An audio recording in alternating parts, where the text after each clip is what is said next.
এজন সাংবাদিক সোশ্যাল মিডিয়াত বিভিন্ন নীতিবচন দি থাকে কিছুমান কথা কৈ থাকে আৰু সেইবোৰ দেখি এনেকুৱা লাগিছিল যে আসলতে এজন নিৰপেক্ষ সাংবাদিক আৰু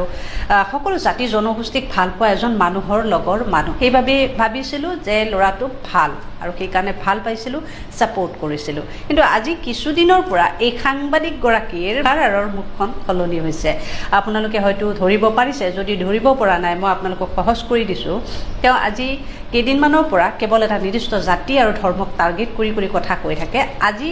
আৰু দিনটোত 100টামান পোষ্ট কৰিব তাৰ ভিতৰত আজি কেইটামান পোষ্ট কৰিছে প্ৰথম পোষ্টটো তেওঁ দিছিলে যে কোনে কয় অপৰাধীৰ ধৰ্ম নাই ধৰ্ম অপৰাধীৰ আছে আছিল আৰু থাকিব আৰু দ্বিতীয়টা পোষ্ট কৰিছে যে কেৱল মাত্ৰ এখন কিতাপ পঢ়া সেই ব্যক্তিসকল ডেঞ্জাৰিয়াছ ইয়াৰ পৰা কি বুজাব বিচাৰিছে নিশ্চয় বুজি পাইছে এতিয়া মই সেই সাংবাদিকগৰাকীক মই ক'ব বিচাৰিছোঁ এই যিটো প্ৰথম কথা কৈছে যে অপৰাধী কোনো ধৰ্ম নাই বুলি কোনে কৈছে ধৰ্ম আছিল আছে আৰু থাকিব মই কৈছোঁ এই প্ৰশ্নৰ উত্তৰ হিচাপে সেই সাংবাদিকগৰাকীক অপৰাধীৰ ধৰ্ম আগতেও নাছিল বৰ্তমানো নাই আৰু ভৱিষ্যতেও নাথাকিব তাৰ উদাহৰণ যদি লাগে তাৰ কাৰণ মই যুক্তি সহকাৰে মই তোমাক দেখুৱাব বিচাৰিছোঁ আমাৰ প্ৰাণৰ শিল্পী জুবিন দাক হত্যা কৰা সেই হত্যাকাৰী কেইজন কোন হয় যদি অপৰাধী ধৰ্ম আছে তেন্তে সেই হত্যাকাৰী কেইজনৰ ধৰ্ম আছেনে নাই তুমি এতিয়া মোক ক'ব পাৰিবানে সেই জুবিন দাৰ হত্যাকাৰী কেইজন কোনোবা আলী ৰহমান হুছেইন আহমেদ নেকি নে তাৰ সলনি মহন্ত গাৰ্গ আৰু গোস্বামী নে এতিয়া তুমি অপৰাধী ধৰ্ম নাই বুলি ক'বা নেকি এইখিনি শুনি যদি তোমাৰ হাতত কোনো উত্তৰ হয়তো নাথাকিব এতিয়া কাৰণ কথাটো যে সঁচা জুবিনদাৰ হত্যাকাৰী কেইজন যদি আজি কোনোবা আলী ৰহমান হুছেইন হ'লহেঁতেন তোমাৰ নিউজ কিমান ডাঙৰকৈ বাজিলহেঁতেন হয়তো কান্দি ভিডিঅ' নিউজ প্ৰকাশ কৰা সেই সময়খিনিত হয়তো তুমি কি বুলি ক'লা হয় সেয়া হয়তো আমি আজি অনুমান কৰিব পাৰিছোঁ আৰু দ্বিতীয়টো উদাহৰণ মই দিব বিচাৰিছোঁ আজি দুদিনমানৰ আগত সত্ৰনগৰী মাজুলীত তুমি যদি গম পোৱা নাই হয়তো গম নোপোৱাৰ কোনো প্ৰশ্নই নাই কাৰণ নিউজ পঢ়া মানুহ যে এয়া মই স্ক্ৰীনত লগাই দিছোঁ সত্ৰনগৰী মাজুলীত সেই দলবদ্ধ ধৰ্ষণৰ বলি হোৱা সেই কিশোৰীগৰাকীৰ ধৰ্ষণকাৰী কেইজন কোন আছিল আলী হুছেইন ৰহমান নেকি সেই সত্ৰনগৰীত যে 4জনকৈ ব্যক্তিয়ে দলবদ্ধ ধৰ্ষণ কৰিলে এগৰাকী কিশোৰীক এই 4গৰাকী ব্যক্তি কোন হয় এতিয়াও ক'বানে যে অপৰাধী ধৰ্ম আছে এতিয়া মই ক'ব বিচাৰিছোঁ নলবাৰীৰ ঘটনাটো অতি দুখজনক অতি মৰ্মান্তিক আৰু ক'বলৈ ভাষা নোহোৱা এটা ঘটনা আৰু নলবাৰীৰ ঘটনাটো অসম চৰকাৰৰ সহযোগত অসম আৰক্ষীয়ে যি পদক্ষেপ ল'লে আমি হাঁহি সেই পদক্ষেপক প্ৰশংসা কৰিছোঁ আমি একচেপ্ট কৰিছোঁ সেই অসম চৰকাৰৰ এই পদক্ষেপক অকল ৰ'জ আলীয়ে নহয় ৰ'জ আলীৰ লগত আৰু যদি কোনোবা জড়িত আছে তেওঁৰ পৰিয়ালৰ হওক তেওঁৰ কোনোবা বন্ধুবৰ্গ হওক আমি উচিত তদন্ত আমিও বিচাৰিছোঁ উচিত তদন্ত হ'ব লাগে আৰু এই তদন্তত যদি আন কোনো ব্যক্তি পুনৰ দোষী সাব্যস্ত হয় তেওঁলোককো লগে এনকাউণ্টাৰ কৰি দিয়ক আমাৰ ক'ব লগা একো নাই ৰ'জ আলী বুলি নহয় ৰ'জ আলীৰ নিচিনা এনেকুৱা কাণ্ড কৰা যোন আলী হুছেইন ৰহমান নহওক কিয় এনেকুৱা ঘটনা কৰা সেই দানৱসকলক দৃষ্টান্তমূলক শাস্তি অসম চৰকাৰ অসম পুলিচে দিয়ক আমি সহযোগ কৰিম এই ক্ষেত্ৰত কোনোদিনে আমি কাৰো ছাপোৰ্টত কথা কোৱাৰ মন মানসিকতা মগজু আমাৰ নাই আমি যি ক'ম সঁচা ক'ম উচিত ক'ম আৰু ন্যায়ৰ পক্ষত ক'ম তোমালোকৰ দৰে আমি আৰু বেছি জনপ্ৰিয় হ'বৰ কাৰণে সমাজত ভাইৰেল হ'বৰ কাৰণে আমি নিজৰ ষ্টেটাছ আগুৱাই নিবৰ কাৰণে আমি কাৰোবাক তেল মাৰিবৰ কাৰণে কথা কোৱা স্বভাৱ আমাৰ নাই যিখিনি সঁচা যিখিনি সত্য সেইখিনি কোৱাৰ সাহস আৰু মন মানসিকতা আমাৰ আছে বিশেষকৈ আৰু ভাইটি তোমাক মই আৰু এটা প্ৰশ্ন কৰিব বিচাৰিছোঁ আজি নলবাৰীত যিটো ঘটনা হ'ল অত্যন্ত দুখজনক বুলি মই বাৰে কৈ আছোঁ এতিয়া মই এটা প্ৰশ্ন কৰিব বিচাৰিছোঁ এই নলবাৰীত হোৱা ঘটনাটোত ৰ'জ আলীয়ে যদি এগৰাকী মুছলমান ছোৱালীক সানি খুচি হত্যা কৰিলাহেঁতেন তেতিয়া তুমি কি ক'লাহেঁতেন নতুবা ৰ'জ আলীৰ ঠাইত কোনোবা এজন বেলেগ হিন্দু ধৰ্মৰ যুৱকে যদি সেই হিন্দু ধৰ্মৰ যুৱতীগৰাকীক সানি খুচি হস্পিটেলাইজ কৰিলেহেঁতেন বা তেওঁৰ ককায়েকক হত্যা কৰিলেহেঁতেন তেতিয়া তুমি কি ক'লাহেঁতেন নতুবা কোনোবা এজন মুছলমান যুৱকে মুছলমান যুৱতীকে যদি হত্যা কৰিব চেষ্টা কৰিলেহেঁতেন বা তেওঁৰ ককায়েকক হত্যা কৰিলেহেঁতেন তেতিয়া তুমি কি ক'লাহেঁতেন এইটো হ'ব নোৱাৰে নেকি? সমাজত সেইটোতো ঘটিব পাৰে যে এজন মুছলমান ল'ৰাই মুছলমান ছোৱালীক প্ৰেমজনিত কাৰণত হত্যা কৰাৰ অপচেষ্টা কৰিব পাৰে আৰু কোনোবাই বচাবলৈ যাওঁতে তেওঁকো হত্যা কৰিব পাৰে, হানিখুচি হত্যা, নতুবা কোনোবা হিন্দু যুৱক এজনে হিন্দু যুৱতী এগৰাকীক হত্যা কৰাৰ অপচেষ্টা কৰিব পাৰে। এইটো হ'ব নোৱাৰে নেকি? ডেফিনেটলি পাৰে। যদি পাৰে তেন্তে তুমি এটা বিশেষ জাতিক টাৰ্গেট কৰি কথা কিয় কৈ আছা? আৰু এই আইনখন কেৱল এনকাউণ্টাৰ কৰাটো আমি কেৱল ৰ'জালীয়ে সেই হিন্দু যুৱতীগৰাকীক কৰাৰ কাৰণে এনকাউণ্টাৰক আমি সমৰ্থন কৰা নাই। আমি এনেকুৱা ঘটনা কোনোবা মুছলমান ল'ৰাই যদি মুছলমান ছোৱালীক কৰে তেতিয়াও আমি এনকাউণ্টাৰৰ দাবী কৰিম। এজন হিন্দু যুৱকে যদি হিন্দু ছোৱালীক কৰাৰ অপচেষ্টা কৰে তেতিয়াও আমি এনকাউণ্টাৰৰ দাবী কৰিম। আমি এটাই বুজি পাওঁ যে ভাৰতবৰ্ষত বসবাস কৰা, অসমত বসবাস কৰা প্ৰতিগৰাকী ছোৱালী বোৱাৰী সুৰক্ষিত হ'ব লাগে। প্ৰতিগৰাকী ছোৱালী বোৱাৰীৰ শ্লীলতা হানি কৰিবৰ কাৰণে চেষ্টা কৰা সেই ব্যক্তিসকলক, এই দানৱসকলক এনেকুৱা দৃষ্টান্তমূলক উদাহৰণৰ সৈতে পৃথিৱীত শাস্তি প্ৰদান কৰিব লাগে যাতে ভৱিষ্যতে এনেকুৱা দানৱ একেবাৰে মহীমূৰ হৈ যায়। কোনো দানৱে যাতে এনেকুৱা কাণ্ড কৰিবলৈ অপচেষ্টা কৰিব নোৱাৰে। একেবাৰেই যাতে এই দানৱৰ জাতিটো শেষ হৈ যায়, আমি সেইটো বিচাৰোঁ। প্ৰত্যেক জাতি জনগোষ্ঠীৰ কাৰণে এইটো আইন সমান হ'ব লাগে। আৰু লগতে ইয়াত হিন্দু মুছলমান বুলি কোনো কথা নাই, যি ধৰ্মৰে ছোৱালী নহওক কিয় প্ৰতিগৰাকী ছোৱালীয়ে আত্মমৰ্যাদাৰে সৈতে জীয়াই থকাটো আমি বিচাৰোঁ। এনেকুৱা আইন হওক ভাৰতবৰ্ষত, অসম চৰকাৰে কৰক, যিখন আইনৰ জৰিয়তে অসমৰ ছোৱালীয়ে ৰাতি 2টা বজাতো যাতে কিবা কামৰ বাবে ওলাই যাবলগীয়া থাকিলে সুৰক্ষিত হৈ ওলাই যাব পাৰে, ৰাতি 2টা বজাতো যাতে ঘৰ সোমাব পাৰে সুৰক্ষিতভাৱে, তেনেকুৱা এখন আইন অসম চৰকাৰে অনাটো আমি বিচাৰোঁ। গতিকে কৰিব লাগিছিল কি? তোমালোকে সাংবাদিকতাৰ নামত আৰু কৰিছা কি? চিন্তা অলপ, তোমালোকৰ সমাজৰ প্ৰতি দায়িত্ব কিন্তু বেছি, আমাতকৈ তোমালোকৰ দায়িত্ব বেছি, যিহেতুকে তোমালোকে চতুৰ্থ স্তম্ভত উপনীত হৈ আছা। গণতন্ত্ৰৰ চতুৰ্থ স্তম্ভৰ সমাজখনৰ কাৰণে দায়বদ্ধতা কি, ভূমিকা কি, সেই কথা মই তোমাক দোহাৰি কোৱাৰ প্ৰয়োজন নাই, তুমি খুব ভালকৈ জানা। গতিকে তোমালোকৰ দৰে এই গণতন্ত্ৰৰ চতুৰ্থ স্তম্ভত থকা ব্যক্তিসকলে যেতিয়া হিন্দু মুছলমান কৰি সমাজখনক ভাগ ভাগ কৰি থকা, জাতিটোক ভাগ ভাগ কৰি থকা, তেতিয়া হয়তো এই সমাজখনত আৰু সমাজ বুলিবলৈ, সুস্থ বাতাবৰণ বুলিবলৈ, কোনো জাতি ধৰ্ম বুলিবলৈ যেন একোৱেই নাথাকিব। ইয়াত কেৱল তোমালোকে বিচৰা দৰে কেৱল এই ধৰ্ম নিৰপেক্ষতা থকা এই ভাৰতবৰ্ষখনক, সংবিধানে দিয়া এই ছেকুলাৰিজম দেশখনত তোমালোকে বিচৰাৰ দৰে কেৱল হিন্দুসকলেহে যেন বসবাস কৰি থাকিব পাৰিব। ইয়াত বেলেগ আৰু কোনো জাতি জনগোষ্ঠীয়ে অসমখনত জীয়াই থাকিব নোৱাৰিব। অসমত এই বাৰে ৰহণীয়া সংস্কৃতি বুলি যিটো এটা নাম আছে, গুৰু দুজনে যি ধৰ্মীয় পৰম্পৰাৰে অসমীয়া সংস্কৃতিৰে যেনেদৰে গঢ়ি থৈ গৈছিল, এই জাতিটোক যেন তোমালোকৰ দৰে ব্যক্তিসকলে নিষেধ কৰিবলৈ বেছি সময় নালাগে। আৰু আচলতে এই 2টা উদাহৰণেই যথেষ্ট নহয়। অপৰাধীৰ যে ধৰ্ম নাই এই কথাটো মই বুজাবৰ কাৰণে ইতিহাসত হয়তো আৰু এনেকুৱা বহু নজিৰবিহীন ঘটনা দেখিবলৈ পাবা। RTI মাৰি চাবা, বিভিন্ন ঘটনা তোমালোকৰ তথ্য মজুত থাকে, যিহেতুকে মিডিয়াৰ মানুহ, গতিকে সেই তথ্যবোৰ খুচৰিলে গম পাবা যে অপৰাধীৰ ধৰ্মৰ জাতি নাই। এই কথা হয়তো তুমিয়ে নিজে ক'বলৈ বাধ্য হৈ যাবা যেতিয়া সেই অতীতৰ ঘটনাবোৰ যেতিয়া তোমালোকে খুচৰি চাবা। আৰু তোমাৰ মুখত এটা কথা আমি শুনিবলৈ পালে ভাল পালোহেঁতেন, এই যে এনকাউণ্টাৰ বুলি এটা পোষ্ট কৰিছা আজি, সেই এনকাউণ্টাৰটো কেৱল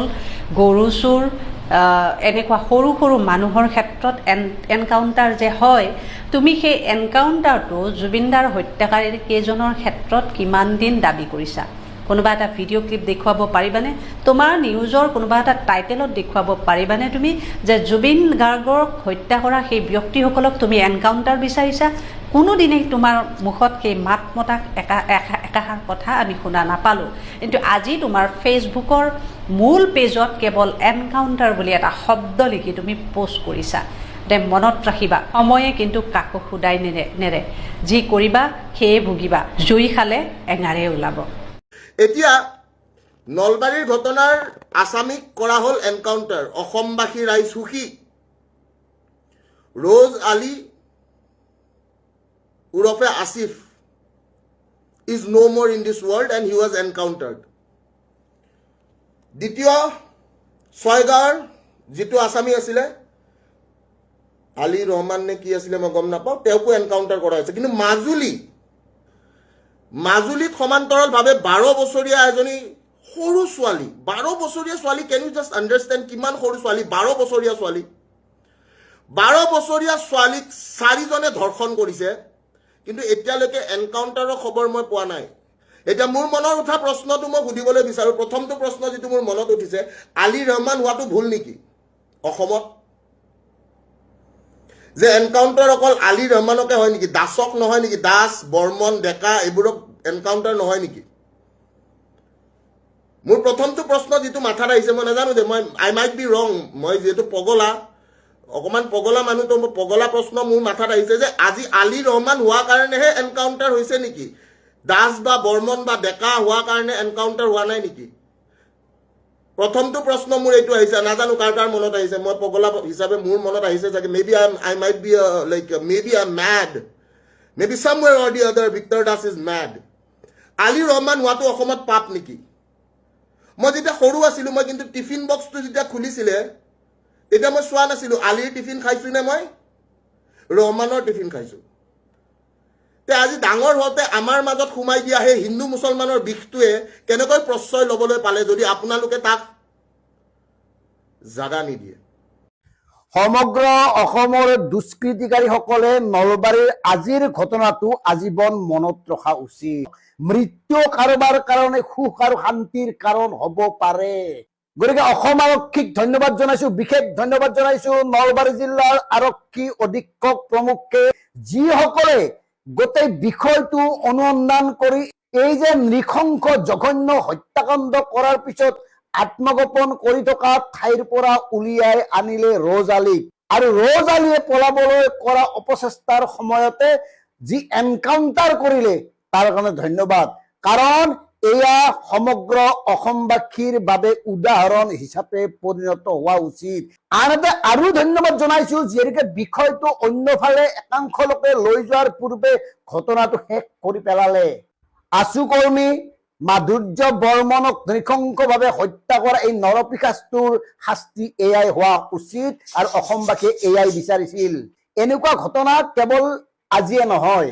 আজিৰ পৰা কেইবছৰমান আগতে ধেমাজিৰ মৰিধলত ৰাজপথত নন্দিতা শইকীয়া নামৰ এগৰাকী কলেজীয়া ছাত্ৰীক নৃশংসভাৱে দাৰে ঘপিয়াই হত্যা কৰিছিল ৰিণ্টু শৰ্মা নামৰ যুৱক এজনে। কিন্তু ৰিণ্টু শৰ্মাৰ এনকাউণ্টাৰ নহল, হোৱা উচিত আছিল। নলবাৰীৰ এই নৃশংস ঘটনাটোক লৈ একাংশ লোকে উদ্দেশ্য প্ৰণোদিতভাৱে বিষয়টো অন্যফালে নিবলৈ কৰা প্ৰয়াস আমি দেখিছিলো। এই কাৰণে কৈছো, যিগৰাকী নৰপিশাচে, যিগৰাকী যুৱকে এই হত্যাকাণ্ডটো কৰিছিল তেওঁ আছিল থলুৱা গৰীয়া মুছলমান, অথচ তেওঁক মিয়া সজাই একাংশই এক সাম্প্ৰদায়িক পৰিৱেশ সৃষ্টি কৰাৰ কাৰণে প্ৰয়াস কৰিছিল। আৰু একাংশই কোৱা মানে এয়া হেনো লাভ জেহাদ, আৰু আমাৰ দৃষ্টিত যদি লাভ জেহাদ, গোটেই বিষয়টো পুংখানুপুংখভাৱে তদন্ত হ'ব লাগে। কাৰণ লাভ জেহাদত কেৱল এজন যুৱকেই জড়িত থাকিব নোৱাৰে, তেওঁলোকৰ ভিতৰত এটা গেং থাকিব, এটা দল থাকিব। আৰবীয় অৰ্থত জেহাদ বুলি ক'লে, অৰ্থাৎ জিহাদ বুলি ক'লে যিটো অৰ্থ বুজোৱা হয় সেই অৰ্থটোৰ লগত ইয়াৰ মিল নাই। আৰু একাংশ ৰাজনৈতিক দলে এই লাভ জেহাদক যি ধৰণে নিজস্ব ধৰণেৰে প্ৰতিষ্ঠা কৰিবলৈ বিচাৰিছে, তেওঁলোকৰ দৃষ্টিৰে চাবলৈ গ'লে লাভ জেহাদত কেৱল এগৰাকী ব্যক্তি, এগৰাকী যুৱক বা যুৱতীয়ে জড়িত থাকিব নোৱাৰে, ইয়াৰ নেপথ্যত এটা বৃহৎ গেং থাকিব লাগিব। আৰু সেইকাৰণে গোটেই বিষয়টো পুংখানুপুংখভাৱে তদন্ত কৰিবৰ কাৰণে আচলতে এই যে হত্যাকাৰী তেওঁ জীয়াই থাকিব লাগিছিল, কোন কোন তেওঁৰ নেপথ্যত আছিল, তেতিয়াহ'লে জনা গ'লহেঁতেন। কিন্তু আমাৰ দৃষ্টিত এয়া কোনো লাভ জেহাদ, চাফ জেহাদ নহয়। যুৱক যুৱতীৰ ভিতৰত থকা কিছুমান নিষ্ঠুৰ আৱেগে ক্ৰিয়া কৰাৰ ফলত এই ধৰণৰ ঘটনাবোৰ ঘটিবলৈ লৈছে, আৰু ইয়াত উদগনি দিছে একাংশ বলিউডৰ চিনেমাই। কাৰণ একপক্ষীয় প্ৰেমৰ নিৰ্দয়তা, নিষ্ঠুৰতা সম্পৰ্কে একাধিক চিনেমা নিৰ্মাণ হৈছে। আজিকালি মোবাইলতে দেখা পায়, প্ৰেম কৰিছে, প্ৰস্তাৱ দিছিল, মানি লোৱা নাই, খং উঠিছে, বা তেওঁ মদ পানী খায়, বা তেওঁ অন্য ৰাগিয়াল বস্তু গ্ৰহণ কৰে, মানে বিভিন্ন কাৰণ কাৰকে ক্ৰিয়া কৰিব পাৰে। গতিকে ইয়াৰ নেপথ্যৰ কাৰণবোৰ বিশ্লেষণ হ'ব লাগে, নেপথ্যৰ কাৰণবোৰৰ ওপৰত আলোচনা কৰি সমাধানৰ বাট উলিয়াব লাগে। আৰু এই চেগতে নলবাৰীৰ আছু সমন্বিতে বিভিন্ন জাতীয় দল সংগঠনক আমি অনুৰোধ জনাব খুজিছো, আমিও নলবীৰা, সেইকাৰণে এই অনুৰোধ। নলবাৰীত শেহতীয়াভাৱে ব্যাপক ৰূপত সুৰা বিপণী বৃদ্ধি হৈছে। নলবাৰী জিলাত ব্যাপক ৰূপত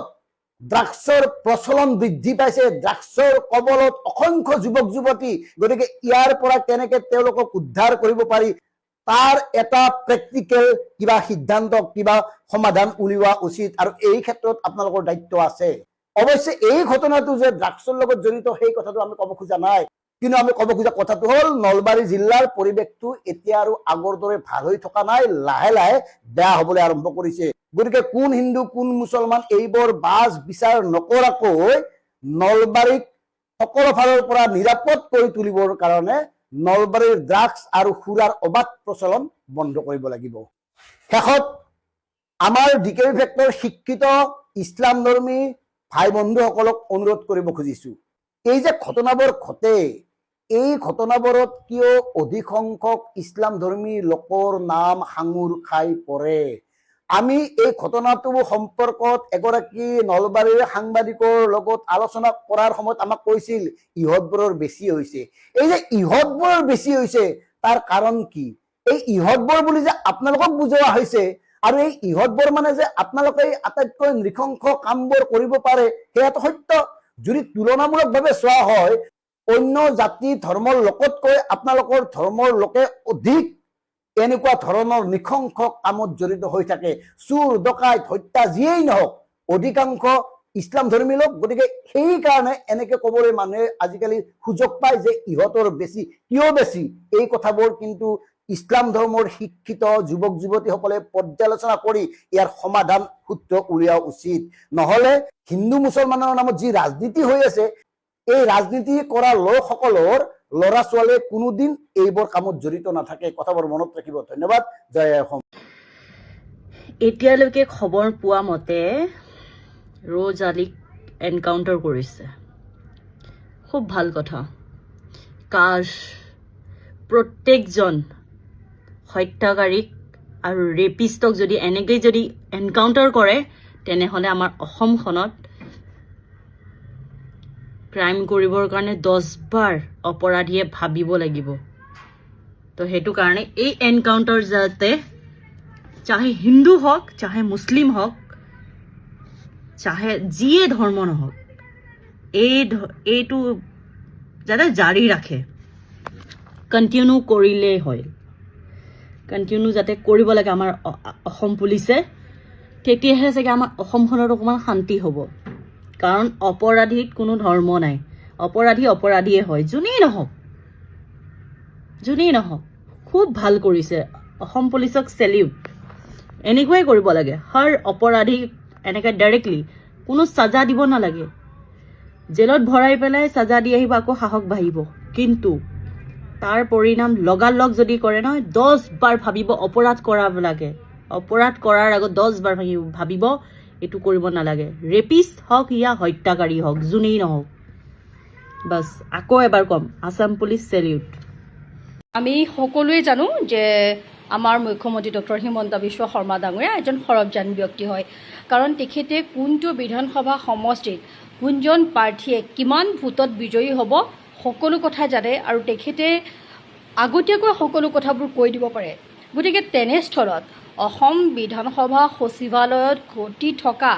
এই যে বৃহৎ দুৰ্নীতি, এই দুৰ্নীতিৰ বিষয়ে কি তেখেতে একো নাজানিব বুলি আপুনি ভাবেনে বাৰু? এটা কথা আপুনি কওক যে যিজন ব্যক্তিৰ মতৰ অবিহনে এটা পাত নলৰে বিধানসভাত গোটেই মন্ত্ৰী পৰিষদত, তেনে এটা অৱস্থাত বিধানসভা সচিবালয়ত চলি থকা এই বৃহৎ কেলেংকাৰীৰ আঁৰত কি তেখেত ইমানেই অজ্ঞ আছিল নে? গতিকে কথাবোৰ চিন্তনীয়, আপোনালোকেও চিন্তা কৰক যে তেওঁক হৰুৱাই বাকীসকলৰ গালৈ দুখ ঠেলি দিয়াটো কিমান উচিত হ'ব পাৰে। বিশ্বজিৎ দৈমাৰী ডাঙৰীয়াই কেৱল মাত্ৰ তেওঁৰ ছত্ৰছায়াতে ইমান এটা বৃহৎ কেলেংকাৰী কৰিব পাৰিব বুলি মোৰ মনে নকয়। গতিকে গোটেই চিণ্ডিকেটৰ মাষ্টাৰ মাইণ্ড যিয়ে হয়, মই ভাবোঁ এই গোটেই দুৰ্নীতিটো সেই একেই মাষ্টাৰ মাইণ্ড জড়িত হৈ থকাৰ মই সন্দেহ ব্যক্ত কৰিছোঁ। আৰু আপোনালোকে কি ভাবে কমেণ্টত এবাৰ ক'ব বুলি আশা ৰাখিছোঁ। ধন্যবাদ। মাষ্টাৰ মাইণ্ডটো বিশ্বজিৎ দৈমাৰীয়ে হয়, তেওঁৰ ওপৰতো আচলতে একশ্যন হ'ব লাগে। কাৰণ বিধানসভাৰ নিচিনা মানে অধ্যক্ষৰ দায়িত্বত থাকে, মানে বিধানসভাৰ অধ্যক্ষৰ যিটো আচলতে গৰিমা, যিটো মৰ্যাদা, সেইটোতো ম্লান কৰি পেলালে ন মানুহজনে। তেওঁতো টকা ঘটাৰ আহিলা হিচাপে এই অধ্যক্ষ পদটো ব্যৱহাৰ কৰাৰ নিচিনা লাগিছে মানে এতিয়া আপোনালোকে নিশ্চয় দিছে মোৰ এতিয়া হিচাপটো ওলালে সেইকাৰণে তেওঁ 16 কোটি আপোনাৰ 50 লাখ টকাৰ উপহাৰ দি দিলে বিধায়কবিলাকক যাতে তেওঁৰ এই কেলেংকাৰী কথা ৰাইজৰ সন্মুখলৈ কোনো বিধায়কে উত্থাপন নকৰে কোনেও চৰ্চাৰ মাজলৈ যাতে নানে এইটো এটা ডাঙৰ কথা তাৰমানে এজন ট্ৰাইবেল জনজাতি লোক বিধানসভাৰ অধ্যক্ষ হৈছে গোটেই অসমে আদৰণি জনাইছে গোটেই অসমে সেই বিষয়টোক লৈ পেলাই কৈছে যে এজন বড়ো সন্তান আমাৰ ভূমিপুত্ৰ অসম বিধানসভাৰ অধ্যক্ষ হৈছে এই কথাটো দুলাল পেগুৰ ক্ষেত্ৰতো প্ৰযোজ্য যে এজন মিচিং সম্প্ৰদায়ৰ আমাৰ ভূমিপুত্ৰ অসম বিধানসভাৰ সচিব হৈছে কিন্তু তেওঁৰ অপকৰ্মৰ বাবে তেওঁক আঁতৰাই দিয়া হ'ল লগালগ তেওঁ ট্ৰাইবেল কাৰ্ড খেলিবলৈ আৰম্ভ কৰিলে আপুনি এজন জনজাতি যুৱক মই সেইকাৰণে প্ৰশ্নটো আপোনাক কৰিছোঁ মানে খুব দুৰ্ভাগ্যজনক কথাটো যে দুলাল পেগু বা বিশ্বজিৎ দৈমাৰী দুইজনেই ট্ৰাইবেল এটা ট্ৰাইবেল হোৱাৰ কাৰণে ধৰক আমি নিজৰ জনগোষ্ঠীৰ কোনোবা এজন যদি ভাল বিষয়া হয় তেতিয়াহ'লে জনগোষ্ঠীটোৰ সকলো ৰাইজে আচলতে ভাল পায় বহুত বেছি ভাল পায় আচলতে আৰু তেওঁক ভাল পায় মানে যে আপোনাৰ অসম বিধানসভাৰ মজিয়াত আপোনাৰ দুৰ্নীতি কেলেংকাৰী কৰিব সেইটো কিন্তু আমাৰ কোনো জনগোষ্ঠী মানুহেও সমৰ্থন নকৰে বিশ্বজিৎ দৈমাৰীৰ ক্ষেত্ৰতো বড়ো জনগোষ্ঠীয়ে কেতিয়াও সেইটো কাম কৰিবলৈ দিয়া নাই অধ্যক্ষ হিচাপে তেওঁ আচলতে অধ্যক্ষৰ গৰিমাটো ৰাখিব পাৰিব লাগিব ঠিক তেনেকৈ সচিব হিচাপে তেওঁৰ পৰা আমি কি বিচাৰিম যে সঁচা সঁচিকে মিচিং জনগোষ্ঠীক ৰিপ্ৰেজেণ্ট কৰি যোৱা এই দুলাল পেগুৱে অসম বিধানসভাৰ সচিব হিচাপে থকা অৱস্থাত তেওঁ বিধানসভাৰ কাৰণে বহুত ভাল কাম কৰিলে সেইটোহে আমি বিচাৰিম মানে তেওঁ তাত আপোনাৰ চাকৰি বিক্ৰী কৰিব সেইটো আমি নিবিচাৰিম তাৰ আপনাৰ এই সোফা বা নতুনকে কিবা আসবাব ক্ৰয়ৰ নামত কোটি কোটি টকা লুণ্ঠন কৰিব তেওঁলোকে সেইটো আমি কেতিয়াও সমৰ্থন নকৰিম তাত জুনে নহক হেয়া লাগিলে ট্ৰাইবেলে হক নন ট্ৰাইবেল হক সেইটো কথা নাই মূল কথাটো হৈছে সেই পদটো গৰিমাটো তাত অক্ষুণ্ণ থাকিব লাগিব সেই পদটো গৰিমা ম্লান কৰিব নোৱাৰিব আপুনি বেপাৰ কৰিবৰ কাৰণে সেই পদটো ব্যৱহাৰ কৰিব নোৱাৰে সেইটো ট্ৰাইবেল হলে যে কৰিব সেইটো কথাটো নহয় ক্ৰাইমত দাদা ক্ৰাইমত ধাৰা একেই সবৰে সেই কথাটোই কৈছো বেলেগকে লিখা এতিয়া এতিয়া আপোনাৰ লৰ ক্ষেত্ৰটো ইকুৱেলিটি বিফৰ ল and equal protection of law ইয়াত আপোনাৰ কোনো আপোনাৰ জনগোষ্ঠীক বেছিকে ৰাইটছ দি থোৱা নাই বা কোনোবা জনগোষ্ঠীৰ মানুহে মই মিচিং হোৱাৰ কাৰণে মই ক্ৰাইম কৰিম মোৰ এগেইনষ্টত কোনো একশ্যন নহব সেই কথাটো নহয় আইনে ৰুল অফ ল যিটো হয় তেতিয়াহ'লে আপোনালোকে দেখিব যে যি দুখী তাৰ উচিত শাস্তি হ'ব লাগিব হেয়া কণা কুজা হক লাগিলে নেদেখা মানুহজনৰ ক্ষেত্ৰতো আপোনাৰ সি যদি মানুহ এটা হত্যা কৰে সিও জেলত যাব লাগিব গতিকে এনেকৈ যদি আপোনাৰ এই আমাৰ ট্ৰাইবেল জনগোষ্ঠীৰ হল বুলি আমি যে তেওঁ ক্ষমা কৰিম সেই কথাটো নাই মিচিং জনগোষ্ঠীৰ ৰাইজেও ক্ষমা নকৰে কোনো কাৰণতে দুলাল পেগুৱে হওক বা বিশ্বজিৎ দৈমাৰীয়ে হওক তেওঁলোকৰ এই যি আচলতে দুৰ্নীতি কেলেংকাৰীৰ যি ধৰণে তেওঁলোকে 5 বছৰ চলালে সেইটোৰ কাৰণে তেওঁলোকক কোনো জনজাতীয় মানুহে কেতিয়াও ক্ষমা নকৰে তেওঁলোকে উচিত বিচাৰৰ সন্মুখীন হ'ব লাগিব আৰু যিমান টকা এতিয়ালৈকে লুটিলে সেই লুটপাট কৰা টকাখিনি আসলে বিচাৰ হ'ব লাগিব তেওঁলোকে আপোনাৰ অসম বিধানসভাৰ পবিত্ৰ মজিয়াত গণতন্ত্ৰৰ মন্দিৰত এই কামটো কৰিবলৈ মানে বিচৰা কথাটোৱে আমাৰ বেছি দুখ লাগে আসলতে বিধানসভা আমাৰ ভৱিষ্যত অসম কি হ'ব সেই তাত পৰ্যালোচনা হয় বিধায়কবিলাক থাকে অসমৰ জনপ্ৰতিনিধিসকল থাকে গতিকে তেওঁলোকে কি কাম কৰি আছে এইবিলাক সৰু সৰু কাম কৰি আছে ক'বলৈ গ'লে আসলে লাজ লাগে আসলতে অসম বিধানসভা এই খুচুৰা কাম আপোনাৰ এইটো আপোনাৰ সোফাৰ নামত টকা আপোনাৰ মৰাটো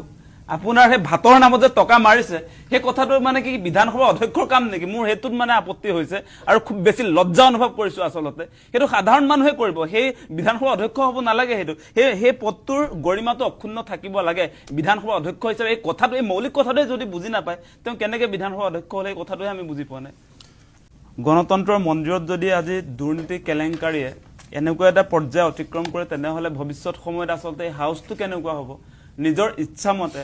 আপোনাৰ তাত নিযুক্তি প্ৰক্ৰিয়া যি ধৰণে আচলতে কৰি থকা হৈছে এইটো যিটো কেলেংকাৰীৰ তথ্য আহিছে আপোনালোকে নিশ্চয় এতিয়া দেখা পাইছে যে তেওঁলোকে মানে বিশ্বজিৎ দৈমাৰীৰ ক্ষেত্ৰত আমি দেখা পালো যে তেওঁ নিজৰ অঙহী বঙহী আচলতে তাতে ৰিক্ৰুইটমেণ্ট দিবৰ কাৰণে কোনো ধৰণৰ আচলতে পৰীক্ষা পতা নাই আপোনাৰ তাত এতিয়া যে কৈছে এডিআৰই নাই তথাপি এটা চিষ্টেম থাকিব লাগে এনে আপুনি যিকোনো মানুহ আপোনাৰ লগত ভাল কাৰণে আপোনাৰ ঘৰৰ মানুহ এজনক আপোনাৰ গণতন্ত্ৰৰ মন্দিৰত আপুনি কেনেকৈ নিযুক্তি দিব পাৰে সেই কথাটো চাওক আপোনালোকে অসম বিধানসভা বুলি ক'লে এই হাউচটোতে আচলতে অসমৰ ভৱিষ্যত সম্পৰ্কে আলোচনা হয় গতিকে সেই হাউচৰ মৰ্যাদা এটা থাকে গতিকে হাউচত যদি এনেকে যদি আপোনাৰ কেলেংকাৰী কৰি নিজৰ মানুহক বহুৱাই যদি হাউচ পৰিচালনা কৰি থাকে তেনেহ'লে কোনো কাৰণতে অসমৰ ভৱিষ্যত কিন্তু এই হাউচৰ পৰা এটা ভাল ভৱিষ্যত যে আহিব তেনেকুৱা নহয় আজি আপোনালোকে নিশ্চয় দেখা পালে ইয়াত নিযুক্তি কেলেংকাৰী আহিছে তাৰ সমান্তৰালভাৱে আমি দেখিছোঁ যে বিশ্বজিৎ দৈমাৰী ডাঙৰীয়া যেতিয়া অসম বিধানসভাৰ অধ্যক্ষ হ'ল 2021 চনত মুখ্যমন্ত্ৰী হিমন্ত বিশ্ব শৰ্মাই দায়িত্ব লোৱাৰ পাছত আমি দেখিলোঁ প্ৰথম অৱস্থাত বিশ্বজিৎ দৈমাৰী ডাঙৰীয়াই তেওঁ আচলতে এই বিধানসভাৰ তেওঁ কি কৰিলে আপোনাৰ যিবিলাক পুৰণা ষ্ট্ৰাকচাৰ আছিলে সেইবিলাক নতুন কৰিছিলে আবাস গৃহবিলাক আপোনাৰ ৰিপেয়াৰিং কৰিছিলে আপোনাৰ যিবিলাক আগৰ যিবিলাক আপোনাৰ সোফা আছিলে আপোনাৰ যিবিলাক ডাইনিং টেবুল আছিলে যিবিলাক আপোনাৰ তাত আচবাব আছিলে প্ৰায়বিলাক আচবাব তেওঁ সলনি কৰি দিছিলে আৰু সেইবিলাক বিক্ৰী কৰি দিছিলে আমাৰ ওচৰত তথ্য আছে তেওঁ সেই যে আপোনাৰ 194 কোটি টকাৰ তেওঁ মেৰামতিৰ নামত খৰচ কৰিছিলে কিন্তু সেই টকাখিনি যে কিমান হসাহসিকে তেওঁ আচলতে নতুনকে বস্তু ক্ৰয় কৰোঁতে ব্যৱহাৰ কৰিছে সেইটোতো আচলতে কিছু প্ৰশ্নবোধক আছে কাৰণ আপোনাৰ তেওঁ যিবিলাক কাম কাজ কৰিছিলে আমি দেখিছোঁ যে তেওঁ সেই পুৰণা বস্তুবিলাক কিন্তু বিক্ৰী কৰি দিছিলে আৰু নতুন বস্তু ক্ৰয় কৰাৰ ক্ষেত্ৰতো আমি দেখা পাইছিলোঁ তেওঁ কিন্তু যিমান তেওঁ এই বাজেটটো ধৰিছিলে কাৰণ আপোনালোকে এটা কথা জানে বিধানসভাৰ অধ্যক্ষ তেওঁ নিজৰ সেইটো আচলতে অটনমি আছে তেওঁ পাৱাৰ আছে তেওঁ কনষ্টিটিউচনেল এটা আপোনাৰ আসনত বহি আছে গতিকে তেওঁ নিজৰ ইচ্ছামতে সেই কাম কাজখিনি কৰিবলৈ পাৰে আৰু বিধায়কবিলাককো আমি দেখিছোঁ যে বিধানসভাৰ মজিয়াত যদিও আপোনাৰ তেওঁলোকৰ কুৱেশ্যনৰ ক্ষেত্ৰত আপোনাৰ কিছুমান তৰ্কাতৰ্কি হয় যুক্তিতৰ্ক হয় বিধানসভাৰ মজিয়াত কিন্তু এনেকুৱা অধ্যক্ষৰ নিজৰ যিবিলাক আচলতে তেওঁ যিবিলাক বিধানসভাৰ ভিতৰৰ যিবিলাক কাম কাজ সেই ক্ষেত্ৰত আচলতে বিধানসভাত চৰ্চা নহয় বুলি কৈছে কাৰণ বোলে সেইটো আচলতে বিধানসভাৰ আপোনাৰ এখতিয়াৰৰ ভিতৰত নাথাকে সেই প্ৰশ্নবিলাক আমি শুনিছোঁ আৰু তেওঁ বাহিৰত যাতে এই কথাবিলাক চৰ্চা নহয় তেওঁ দুৰ্নীতি কেলেংকাৰীবিলাকৰ বিষয়বিলাক যাতে বিধায়কবিলাকে উত্থাপন নকৰে তাৰ কাৰণে আমি গম পাইছোঁ যে তেখেতে এই আপোনাৰ তেওঁ কাৰ্যকালৰ ভিতৰতে বিধানসভাৰ 126 গৰাকী বিধায়কক তেওঁ আচলতে আপোনাৰ পুৰস্কাৰ প্ৰদান কৰিছিলে পুৰস্কাৰ মানে উপহাৰ সেই উপহাৰবিলাকৰ দামটো মই ইতিমধ্যে চাইছিলোঁ যে প্ৰতিটো আপোনাৰ উপহাৰ তেওঁ 200টা উপহাৰ ক্ৰয় কৰিছিলে মানে প্ৰতিগৰাকী বিধায়কক দিবৰ কাৰণে প্ৰতিটোৰ দাম আছিলে আপোনাৰ 8,20,000 টকা তাত অসম বিধানসভাৰ আৰ্হিৰ এটা প্ৰতিমূৰ্তি সেই তেনেকৈ আপোনাৰ 200টা আপোনাৰ তেওঁ ক্ৰয় কৰিছিলে 200টা ক্ৰয় কৰোঁতে আপোনাৰ তেওঁৰ খৰচ হৈছিলে প্ৰায় বহু কোটি টকা মোৰ একজেক্ট এতিয়া ইয়ালৈ অহা নাই গোটেই তথ্যটো গতিকে সেই টকা পইচাবিলাক খৰচ কৰি অসম বিধানসভাৰ বিধায়কবিলাকক তেওঁ আচলতে সেই তেওঁ যে দুৰ্নীতি কেলেংকাৰী কৰি আছে সেই কথাবিলাক যাতে বাহিৰতো কোনে উত্থাপন নকৰে সেইকাৰণে আচলতে তেওঁ মেনেজ কৰিবৰ কাৰণে সেই কথাবিলাক কৰা আমি দেখিছোঁ আৰু তাৰ সমান্তৰালভাৱে আপোনালোকে নিশ্চয় দেখা পাইছে যে এই গোটেই কেলেংকাৰীৰ সহযোগিতা যিবিলাকে কৰিছিলে এতিয়া সৌমেন বৰুৱাৰ কথা আহিছে অন্তিমা চেৰাউগী আৰু দুলাল পেগু এইবিলাক হৈছে কালপিট এই অসম বিধানসভাত যিটো আপোনাৰ কেলেংকাৰী চলাইছে যিটো আচলতে এই মানুহবিলাকৰ নেতৃত্বত যিটো অৰাজক পৰিস্থিতি বৰ্তমান সন্মুখলৈ আহিছে সেই কথা বতৰাবিলাকৰ পৰা প্ৰমাণ হয় যে তেওঁ নিযুক্তি প্ৰক্ৰিয়াবিলাকৰ ক্ষেত্ৰত যিবিলাক আচলতে চূড়ান্তভাৱে কোনো নীতি নিয়ম নোহোৱাকৈ আচলতে আপোনাৰ গোটেই প্ৰক্ৰিয়াটো চলাই লৈ গ'ল সেই কথা বতৰাবিলাকত গম পোৱা যায় আচলতে এটা বেমেজালি অসম বিধানসভাত চলিছে আৰু তেওঁ বিদেশতো 34 বাৰকৈ যোৱা আমি খবৰ লাভ কৰিছিলোঁ গতিকে তেওঁ বিদেশলৈ ভ্ৰমণ কৰিবলৈ যোৱাৰ পাছত অসমৰ কি উন্নতি হৈছে অসম বিধানসভাৰ কি পৰিৱৰ্তন হৈছে এইবিলাক আমি নাজানো খালি আমাৰ মূল কথাটো হৈছে যে এইবিলাক কিন্তু ৰাজহুৱা টকা এই অসম বিধানসভাত এতিয়া বিশ্বজিৎ দৈমাৰীটোতো নিজৰ টকা নহয় আমাৰ কৰ কাতলৰ টকাৰে তেওঁ বিধানসভা পৰিচালনা কৰে আজি যে আপোনাৰ এসাঁজ ভাতত আপোনাৰ 2000 টকা এসাঁজ ভাতত সেইটো কমতি কথা হৈছে নেকি যিখিনি আচলতে হৈ গ'ল সেইখিনিৰ এটা উচিত তদন্ত হ'ব লাগে আৰু যিবিলাক দুখী বুলি ক'লে মাষ্টাৰ মাইণ্ডটোতো বিশ্বজিৎ দৈমাৰীয়ে হয় তেওঁৰ ওপৰতো আচলতে একশ্যন হ'ব লাগে কাৰণ বিধানসভাৰ নিচিনা মানে অধ্যক্ষৰ দায়িত্বত থাকে মানে বিধানসভাৰ অধ্যক্ষৰ যিটো আচলতে গৰিমা যিটো মৰ্যাদা সেইটোতো ম্লান কৰি পেলালে ন মানুহজনে তেওঁতো টকা ঘটাৰ আহিলা হিচাপে এই অধ্যক্ষ পদটো ব্যৱহাৰ কৰাৰ নিচিনা লাগিছে মানে এতিয়া আপোনালোকে নিশ্চয় দিছে মোৰ এতিয়া হিচাপটো ওলালে সেইকাৰণে তেওঁ 16 কোটি আপোনাৰ 50 লাখ টকাৰ উপহাৰ দি দিলে বিধায়কবিলাকক যাতে তেওঁৰ এই কেলেংকাৰীৰ কথা ৰাইজৰ সন্মুখলৈ কোনো বিধায়কে উত্থাপন নকৰে কোনেও চৰ্চাৰ মাজলৈ যাতে নানে সেই কথা বতৰাবিলাক আমি দেখিছোঁ আপুনি উইপুকৰ কথা কৈছিলে উইপুকৰ কাৰণে আপোনাৰ 3 কোটি 85 লাখ টকা ৱেবছাইটত 2 কোটি 50 লাখ টকা মানে প্ৰতিটো ক্ষেত্ৰতে মানে তেওঁ আচলতে এই টকাখিনি আচলতে ঘটিবৰ কাৰণেহে তেওঁ মানে এইবিলাক ব্যৱহাৰ কৰিছে নেকি সেইটোহে মোৰ মনলৈ আহি আছে